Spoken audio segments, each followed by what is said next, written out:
l'enfant, Isor Lépinel accompagne les petits et conseille les grands. L'hiver s'installe et avec lui les journées plus courtes et les recherches d'activités calmes en intérieur pour vous et vos enfants. Le mois de novembre d'ailleurs il est parfait pour se plonger dans des livres. Alors aujourd'hui on se retrouve en compagnie de Isor Lépinel, éducatrice de jeunes enfants libérale, fondatrice de l'entreprise Autour de l'enfant. Et avec elle on va revenir sur l'importance d'initier la lecture dès la petite enfance. Bonjour Isor. Bonjour Simon. Isor, déjà pour commencer, pourquoi lire dès la petite enfance, c'est quelque chose qui est important pour vous? Alors oui, effectivement, lire dès la petite enfance, c'est essentiel pour le développement global du jeune enfant, car cette activité a nourri en fait des compétences fondamentales pour sa croissance. Donc tout d'abord, la lecture, elle stimule le langage en exposant l'enfant à de nouveaux mots et à des structures grammaticales variées, ce qui enrichit en fait son vocabulaire et facilite son expression. Lire à un jeune enfant éveille également son imagination en l'emmenant dans des mondes fictifs où il peut explorer des situations et des émotions diverses, ce qui encourage sa créativité et son imagination. La lecture, ça joue aussi un rôle fondamental dans la construction de l'identité de l'enfant et sa compréhension du monde, puisqu'en écoutant des histoires, il peut s'identifier aux personnages et aux situations qu'il vit, ce qui l'aide à reconnaître et à nommer ses propres émotions. En fait, à travers ces personnages, lui, il peut explorer différentes facettes de sa personnalité et comprendre des valeurs, par exemple, comme l'amitié, le courage ou l'entraide, des concepts quand même essentiels pour son développement personnel.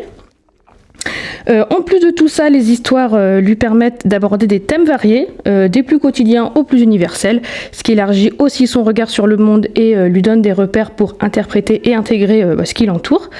Donc en fait, en s'identifiant aux expériences des personnages, l'enfant développe également son empathie, apprend à se mettre à la place des autres et se familiarise avec des situations et des sentiments auxquels il pourrait être confronté dans sa propre vie, ce qui contribue à sa croissance émotionnelle et sociale. Et ensuite, parce que c'est pas tout, la lecture, elle exige aussi une attention assez soutenue, ce qui aide l'enfant du coup à développer sa concentration, qui est une qualité qui lui sera précieuse dans ses apprentissages futurs. Et n'oublions pas aussi le lien affectif fort qui se crée entre l'enfant et ses parents pendant ces moments privilégiés, qui apportent en fait un réconfort et un sentiment de sécurité à l'enfant, ce qui favorise son bien-être émotionnel tout en renforçant la confiance et la complicité avec ses parents. Il y a tellement de choix en matière de littérature pour enfants. Comment on choisit justement les premiers livres d'un enfant, Isor?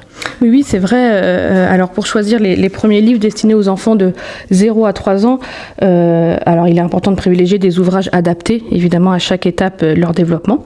Donc pour les plus petits, dès la naissance, les livres à texture sont parfaits parce qu'ils permettent à l'enfant de toucher et de manipuler, ce qui éveille ses sens tout en stimulant sa curiosité. Donc des livres en tissu, en plastique pour le bain ou encore en carton solide sont très bien car ils résistent aux petites mains et aux dents des bébés explorateurs. Et ensuite, à partir de 6 mois, les livres aux images simples et contrastées sont recommandés car ils captent en fait l'attention du bébé et lui permettent de reconnaître des formes et des objets de son quotidien. Et puis progressivement, entre 1 et 2 ans, des livres avec des illustrations colorées et des mots simples toujours aident l'enfant à enrichir son vocabulaire. Et puis vers 2-3 ans, là on peut partir sur des histoires courtes et rythmées qui sont idéales car elles permettent de capter l'intention toujours et de lui faire découvrir le plaisir de la narration, souvent avec des rimes et des répétitions qui facilitent la mémorisation.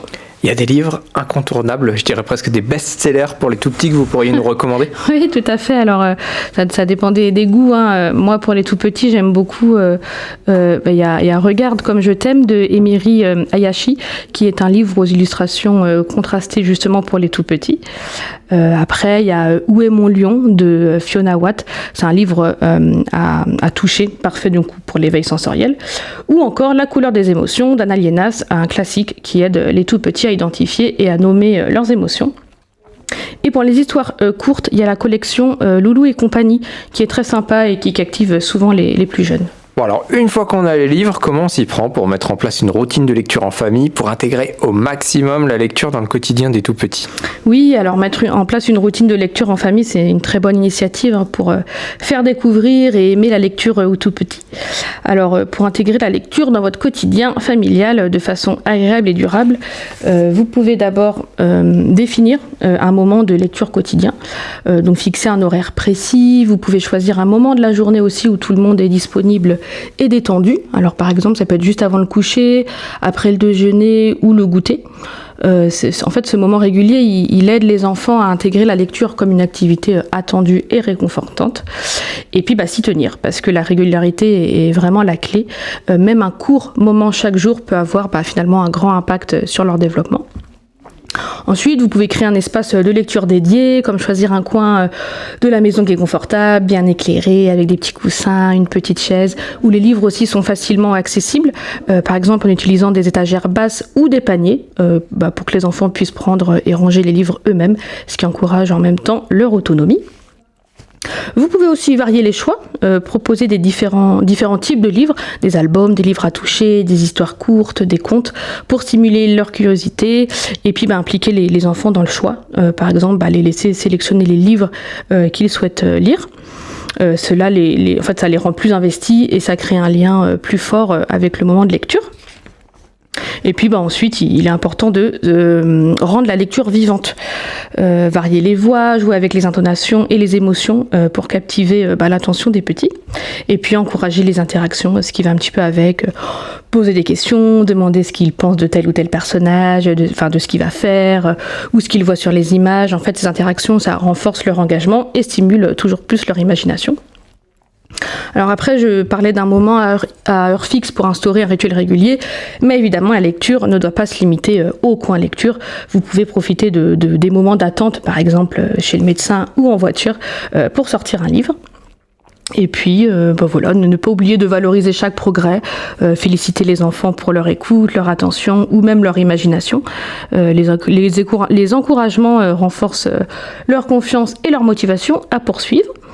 Et puis, un dernier mot important, ne jamais forcer la lecture. Si un enfant ne montre pas d'enthousiasme un jour, vaut mieux reporter le moment lecture à un autre moment parce que ça doit vraiment être associé à un moment plaisant. Et puis pour finir, peut-être un conseil de saison. Est-ce que, déjà vous nous avez recommandé pas mal de choses, je dois dire, mais est-ce que vous avez des suggestions qui colleraient bien à cette saison automne-hiver ? Oui, il existe de magnifiques livres pour les tout petits qui abordent et qui explorent la magie des saisons, la nature et puis les festivités qui arrivent. Alors par exemple, vous avez Regarde dans la forêt, toujours d'Emiri Hayashi, qui est un livre cartonné et sensoriel et donc idéal pour les tout petits. Les pages sont colorées et puis agrémentées de petites textures, ce qui permet aux enfants de découvrir la forêt, ses animaux, les couleurs d'automne. Et d'ailleurs, la collection Regarde est d'ailleurs parfaite pour chaque saison. Il y a aussi Mon petit imagier de l'automne de Nathalie Chou. Alors là, il s'agit d'un imagier pour apprendre les mots de l'automne tout en découvrant les éléments naturels et les objets associés à cette saison. Donc les pages sont solides et les animations à tirer ou à tourner sont parfaites pour les petites mains.